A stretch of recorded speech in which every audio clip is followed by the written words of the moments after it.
Hello po, good evening po sa inyong lahat. Kumusta na po kayo?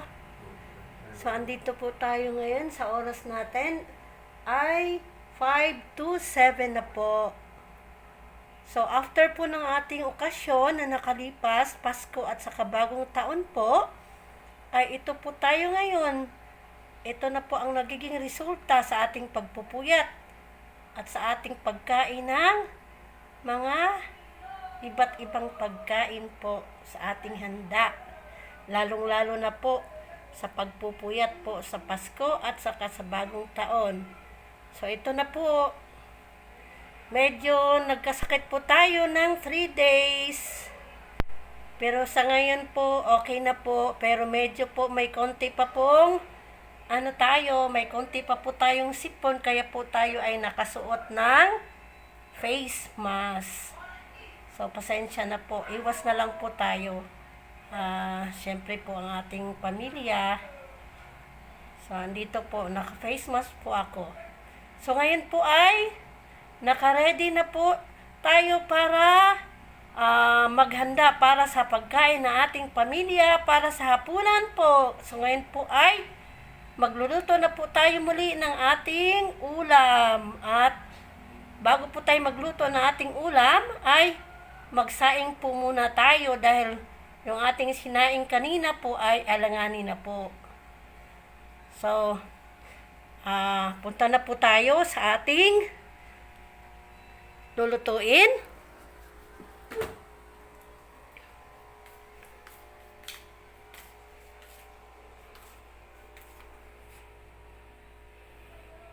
So, bago po natin yan lulutuin, ang mga yan, ay magsaing po muna tayo.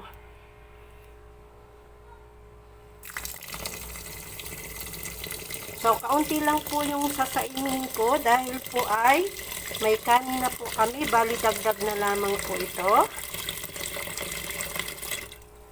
So, muli po ay pagka nagsaing po tayo ay hugasan po natin ito ng 2 or 3 beses. So, ganito po ang ating gawain po. So, ang Christmas vacation po ay tapos na. Tapos na sa ating mga gaya kong mga guro. Ngayon po ay pasukan na naman po. Klase na naman po. Magtuturo na naman po ulit sa mga bata. Para po sa mga bata ay magtuturo na po tayo. So, nung Monday po ay nag-online pa po ako. And after noon ay, so, medyo nagkasakit po tayo. At sorry po sa mga magulang. Hindi po ako, isang beses lang po ako nakapag-online para po sa isang linggo. Dahil nga po may sakit po si teacher. Pero po, salamat din po dahil ginagawa nyo rin po ang aking mga binibigay na gawain para po sa ating gawain sa module. So, maraming salamat po mga anak, mga estudyante ko, at sa mga nanay na tumutulong po para po sa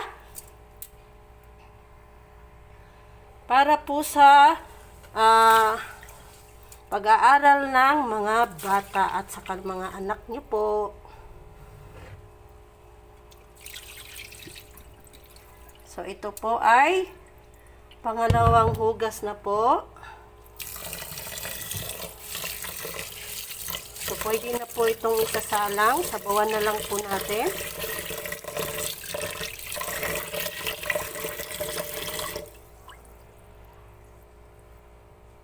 So, susukatin natin po. So, yung nabanggit ko po, kung hanggang dito po yung sukat ng bigas, nung sasaingin nyo, ay hanggang dito din po ang sukat ng tubig na isasabaw po natin.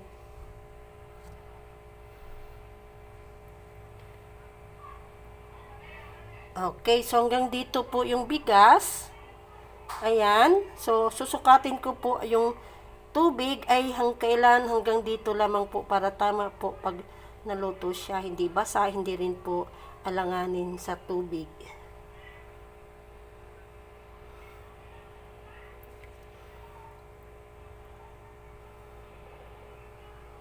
Okay? So, isasalang na po natin.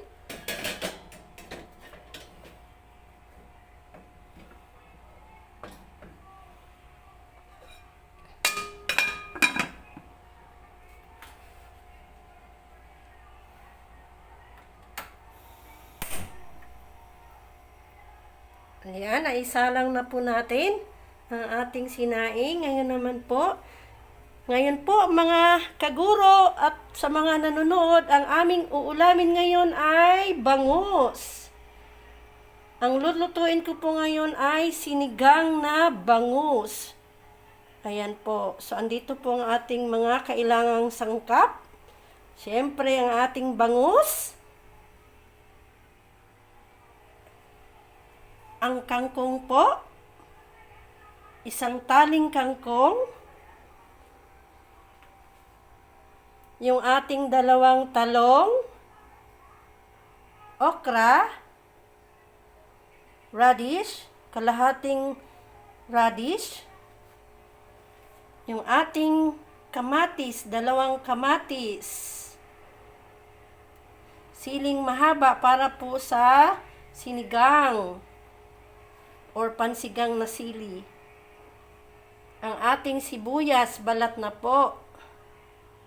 Ang ating asin. Ang ating pong magic sarap. At ang ating luya po. Ito po ay luya. Yan. At ang pinakabida ng ating sangkap na nagbibigay po ng anghang, masarap higupin. Hindi po anghang, kundi asim. Masarap higupin pag maasim-asim, lalo na po kapag ikaw ay medyo makati-kati ang iyong lalamunan. Pero hindi naman po makati ang ating lalamunan. Okay, so ito po yung sampalok nor sampalok powder. So, ayan po ang ating mga sangkap sa ating lulutuin ngayon. Ayan po. So, ang kailangan na lamang po dito ay ating hiwain. Pero yung ating kangkong po ay nakahanda na po. Atin na pong nagayak. At ang ating bangus po ay nahugasan na rin po natin. Ready to cook na. At ngayon po ay ihanda na po natin ang ating kaserola. Ang gagamitin po nating kaserola para sa pagluto ng sinigang. So, ayan po. Lagyan na po natin siya ng tubig.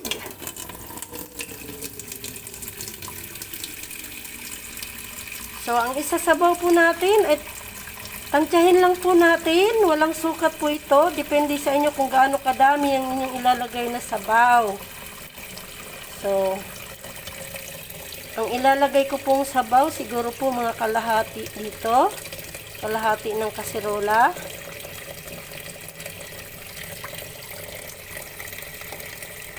Ayan po.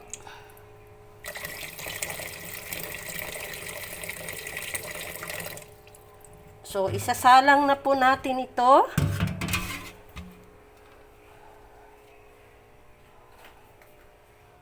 Isasalang na po natin.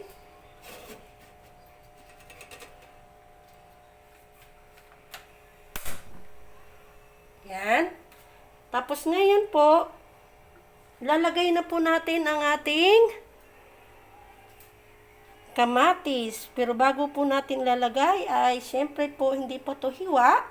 Hihiwain pa po natin ang ating kamatis at sibuyas. Pati na rin po ang ating luya.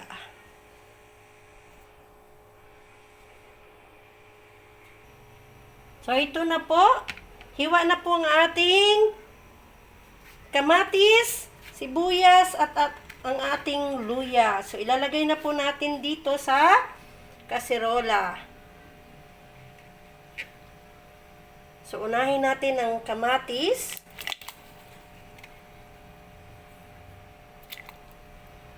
Sabay-sabay na po nating ilalagay. Susunod naman po natin ang sibuyas.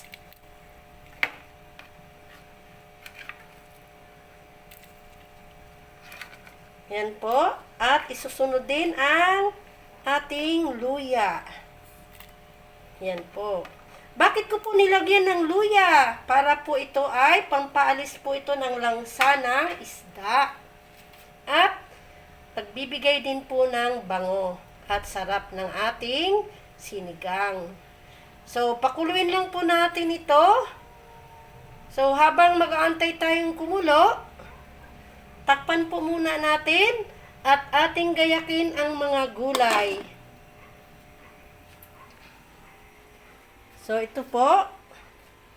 So, ayun po. Hugas na po ang ating kangkong. Lahat ng gulay hugas na po. Pati ang ating talong. Ang ating okra. At ang ating radish. Hiwa na po yung ating radish. Yung okra po at saka yung talong ay hindi pa po. So, hihiwain po natin ito.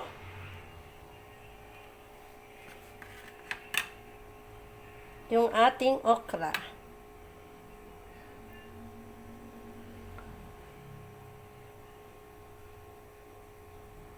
Oo nga po pala, reminder lang po. Diba level 3 ulit tayo dito sa NCR po? At balita ko po ay mag-lockdown po. So, ingat tayo ng mabuti. Mag-ingat po tayo lagi-lagi. Iwasan po natin ang lumabas ng bahay. Kung maaari po ay manatili tayo sa bahay dahil meron po uling virus. So, ingat-ingat po tayo. Mahirap po ang magkakasakit. At lagi po tayong iinom ng vitamins. Mga fruits, kakain tayo ng prutas. Alam ko po, marami tayong inihandang prutas noong New Year. Kung meron pa po kayong prutas, kakainin nyo po at kakainin yun. Ako po ay kinain ko na po. Kinain na po namin yung prutas. 2 klase na lang po yung natira. Ngayon po ay natapos na po natin ang okra. Ngayon naman po ang ating talong. So, hiwain po natin siya ng paganito. So, hindi ko na po siguro kayo dadalhin sa paghiwa nito. Dahil po, syempre po, kasi simula ko lang po sa pag-vlog po, ay medyo hindi pa po tayo kumpleto sa gamit. At hawak-hawak ko pa lang po itong aking cellphone habang nagbablog po ako. Pasensya na po, sorry po. So, hindi ko na po kayo dadalhin sa paghiwa ng talong dahil po, hindi po pwedeng isang kamay lamang po ang paghawak ng paghiwa ng talong. Habang hawakan ang talong, hawakan din yung kutsilyo. So, kailangan 2 kamay. So, balikan ko po kayo after na mahiwa ko na po itong ating talong. Titingnan po muna natin ang ating sinaing. So, ayan po. Kulo na po. Ay, ano na po siya, tuyo na po. Iin-inin na po natin. Pahinaan na po natin ang ating kalan. Yan. At ang ating talong po ay hiwa na po. Ayan. Yan na po ang ating talong. Ang ating okra. Ang ating radish. So, tingnan po natin ang ating pinakulo.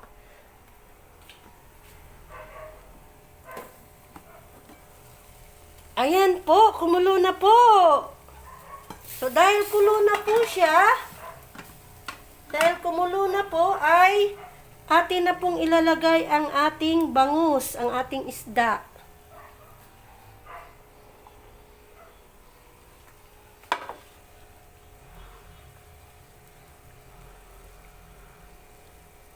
So, ilalagay na po natin.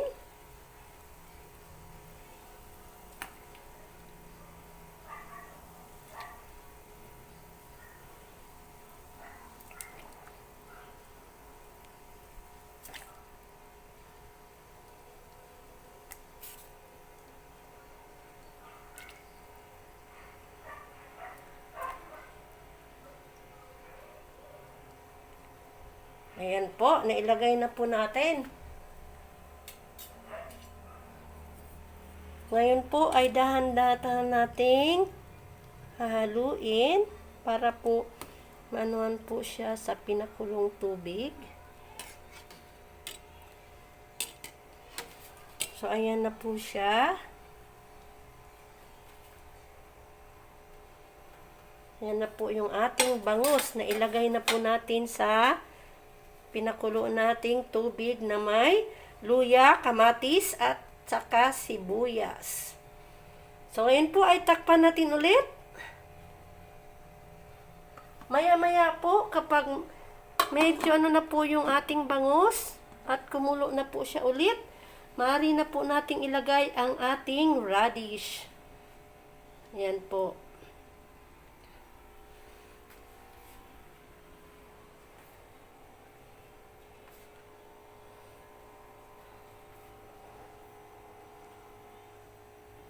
So, uunahin po natin ang ating radish dahil po ay sa lahat pong sangkap natin ng gulay ay medyo matagal pong maluto ang ating radish. Kaya po unahin natin sa paglagay dito sa ating niluluto.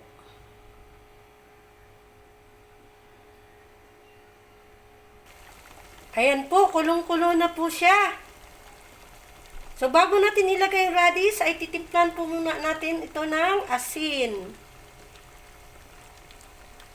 So, ayan po. Talagyan natin ng asin. So, konti pa po.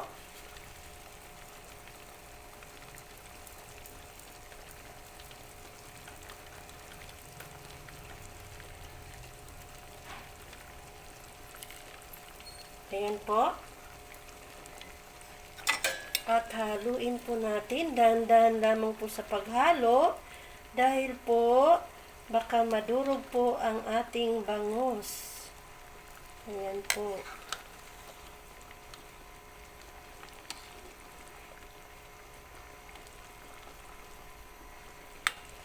So, sino po sa inyo ang nagluluto ng sinigang na bangus na nilalagyan po ng luya?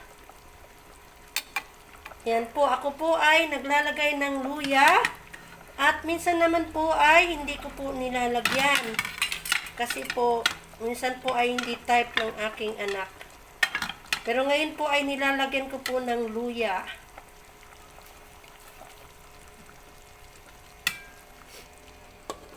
So, takpan po natin.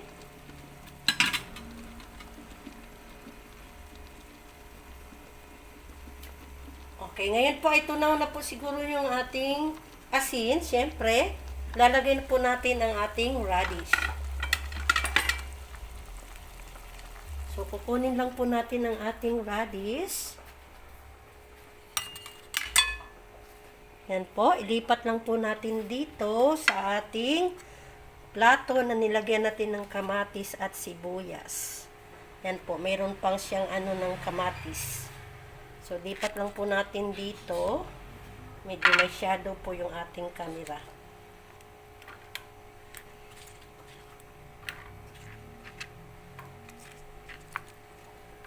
So, tandaan po, kapag nagluluto po tayo, tiyakin nating naghugas po tayo ng kamay.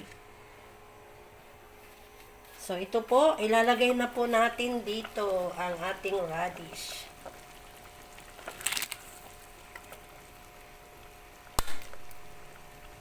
Ayan.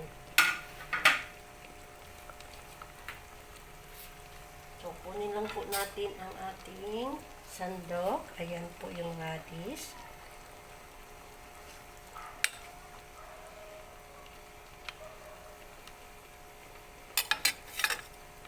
Ang atin palang siling mahaba po para pansasigang ay maaari nating ilalagay kasabay po ng ating talong at okra. Yan, para medyo po ano yung kanyang anghang. Pero yung iba po ay huli na po nilang ilalagay yung sili.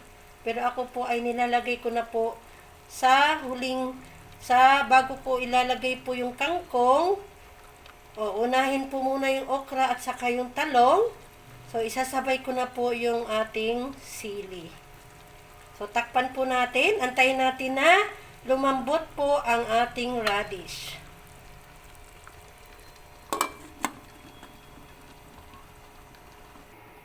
Titingnan na po natin ang ating niluto.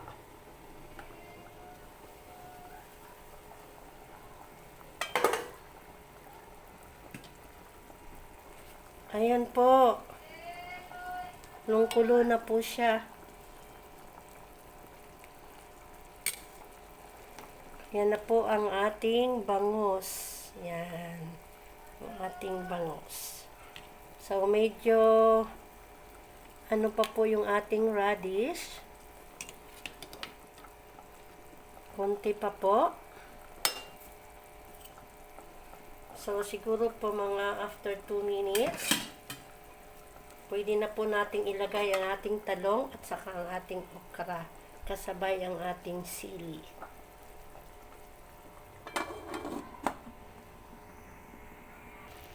So, maaari na po nating ilalagay ang ating talong at okra po. So, ilalagay na po natin ang ating talong.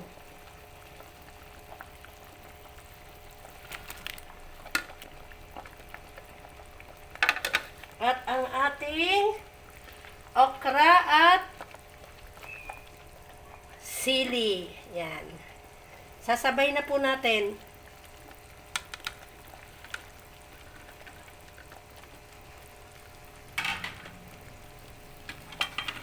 At haluin po natin ng dahan-dahan.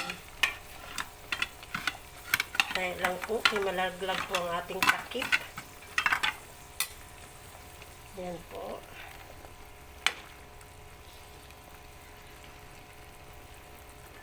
So, yung iba po dito, yung okra po, ay buo na po nilang nilalagay, hindi na po nila pinuputol. So, syempre po, tayo po ay pinutol natin ng dalawang hati. Or, ang isang buo ay hinati naman po natin. Para po, syempre, pag iniwa po o pinutol, ay dadami po. Ayan. So, ayan po. Ayan na po sila. Ayan na po ang ating sinigang na bangus. Ayan. Pero hindi pa po natin nailagay ang ating pang-asin. So, kapag medyo malambot na po, ay maaari na po nating ilagay ang ating kangkong. So, nalagyan ko na rin po ito ng pantimpla, yung ating asin at saka yung ating magic sarap. So, balikan po natin pag ilagay na natin ang ating kangkong. So, ayan na po. So, medyo malambot na po ang ating okra at ang ating talong. Ngayon po ay susunod natin paglagay ang ating huling gulay, yung ating kangkong. Yan po. So, lalagay na po natin yung ating kangkong.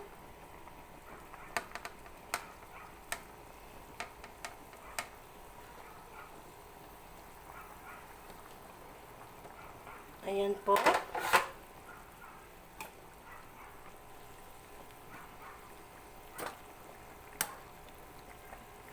So, wag po natin itong i-overcook yung ating kangkong kasi mas masarap po siya kapag hindi siya overcook yung ating kangkong. At ngayon po ay maaari na po nating lagyan ng ating pangpaasim ng sampalok or powder nor sampalok. So, lalagay na po natin ang ating sampalok. Ayan po.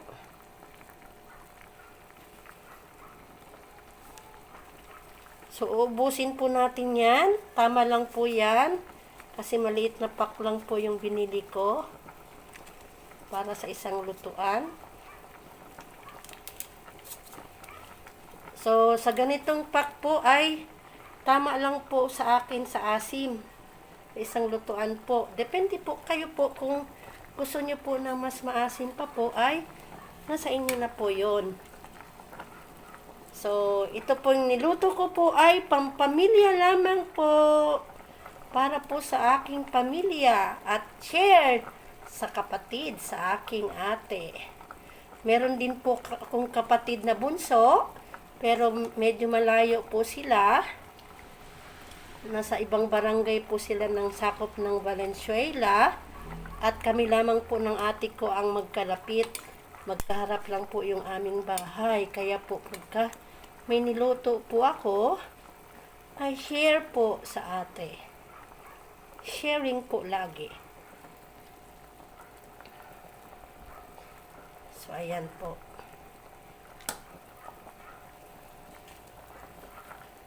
So, titikman po natin kung tama po ba sa asim.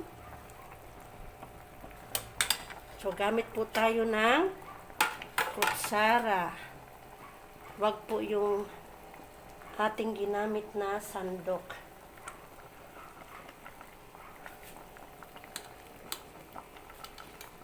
So, titikman po natin. Kalang po, tatanggalin ko po muna yung ating mask.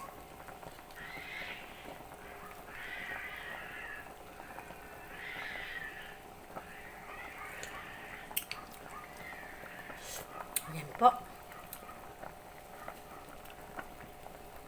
So, tama lamang po sa asim.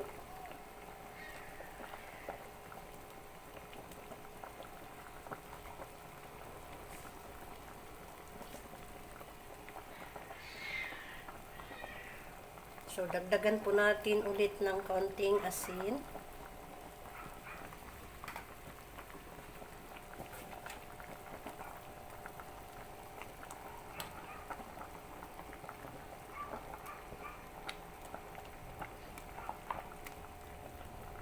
Ayan. So, antayin lamang po natin na maluto po konti yung ating kangkong at ready to eat na po ng ating dinner. So, takpan po natin ulit at saglit lamang po ay luto na po ito.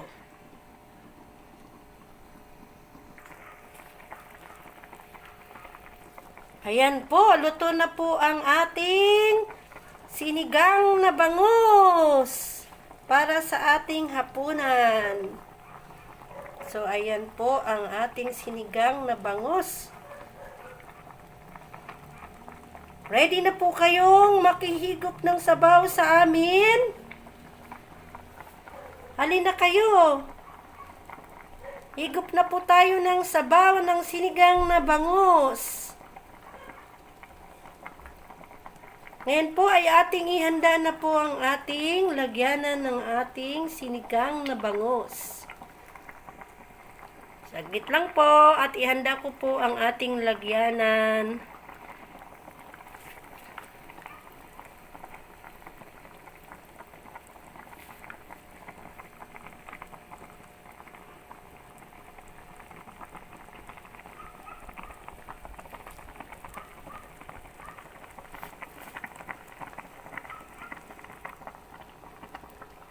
Okay, patayin na po natin ito. Ayan.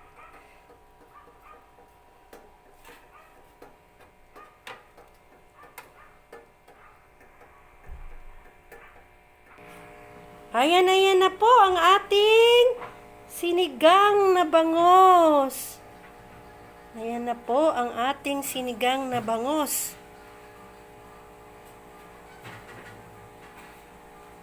Yan. So, naihanda ko na po. Nailagay ko na po sa ating mangkok. At, kanin na lang po ang kulang. Alam nyo po ba na isang klase lamang pong ulam namin ngayon? Bangus lamang po. Meron po kaming sobra kanina, nabigay ng ate kong ulam. Ay, pandagdag na rin po ng aming ulam. So, ito na po ang aming ulam ngayon, ang sinigang na bangos with luya. So, salamat po sa panunood. At pakiusap po, sana po subscribe niyo po ako. I-share po, pakishare po ng aking mga video sa inyong mga kaibigan po, sa aking mga kaguro.